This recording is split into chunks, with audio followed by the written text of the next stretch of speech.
निघाले. ज्ञानोपरायांचा एक हात देवाने धरला आणि एक हात निवृत्तीनाथांनी धरला आणि हाताला धरून देव आणि निवृत्ती यांनी दोघांनीही त्या ठिकाणी ज्ञानदेवांच्या हाताला धरलं. देव निवृत्ती याने धरिले दोन्ही कर,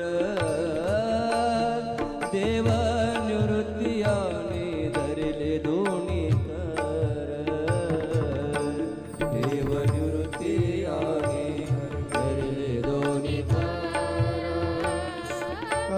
गो निवृत्ती याने धरले दोन्ही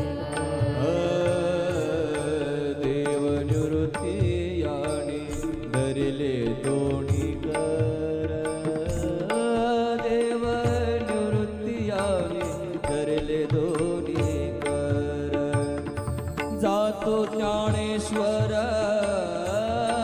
बैसावया, जातो ज्ञानेश्वर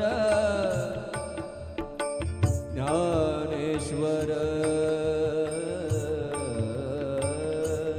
देवाने एक हात धरला, एक हात निवृत्तीनाथांनी धरला आणि समाधी स्थळी घेऊन जात असताना तिथे एक नंदी होता. त्या नंदीला त्या ठिकाणी बाजूला केलं. उचलिला नंदी शिवाचा ढवळा. नंदीला बाजूला केलं आणि निवृत्तीनाथांना ज्ञानदेवांनी, ज्ञानदेव, निवृत्तीनाथ आणि देव तिघेही जणे समाधीच्या स्थळी त्या ठिकाणी आतमध्ये गुफेमध्ये गेले. आतमध्ये गेल्यानंतर आसन मांडलं, माऊलींचं आसन मांडलं आणि समोर ज्ञानेश्वरी ग्रंथ ठेवला. जाबुनी ज्ञानेश्वर पैसले आसनावरी, पुढे ज्ञानेश्वरी ठेविली. ज्ञानदेव म्हणे सुखी केले देवा, पाद पद्मे ठेवा निरंतर. ज्ञानेश्वरी समोर ठेवली आणि माऊलीनं विचारलं, माऊली कोणता अध्याय उघडू?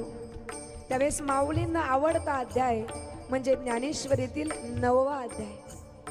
म्हणून ज्याला माऊलींविषयी प्रेम आहे ना त्याने रोज 9वा अध्याय माऊलींचा वाचावा. कारण 9वा अध्याय काढला आणि माऊलींच्या समोर ते ज्ञानेश्वरी उघडून निवृत्तीनाथ महाराजांनी ज्ञानदेवांचं दर्शन घेतलं. देवानी ज्ञानोबरायांचं दर्शन घेतलं आणि ती सावळी मूर्ती डोळ्यामध्ये भरून राहिली, भरून राहिली. ज्ञाना ज्ञाना ज्ञाना असं म्हणत म्हणत म्हणत देव आणि निवृत्ती बाहेर आले. बाहेर आल्यानंतर जो नंदी उचलला होता तो नंदी पुन्हा लावला. शिळा त्या ठिकाणी शिळा सरकवली आणि शिळा सरकवल्यानंतर पुन्हा त्या नंदीला तिथे ठेवलं आणि नामदेवराय म्हणतायत की आता या जगाचा बाप, या जगाचा ज्ञान सूर्य, या जगाचा दिनकर आता लोपला, आता लोपला. नामा म्हणे आता लोपला दिनकर, नामा म्हणे आता लोपला दिनकर, नामा म्हणे आता नामा नामा लोपला दिनकर.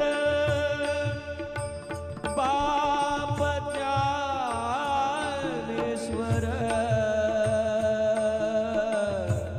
समाधी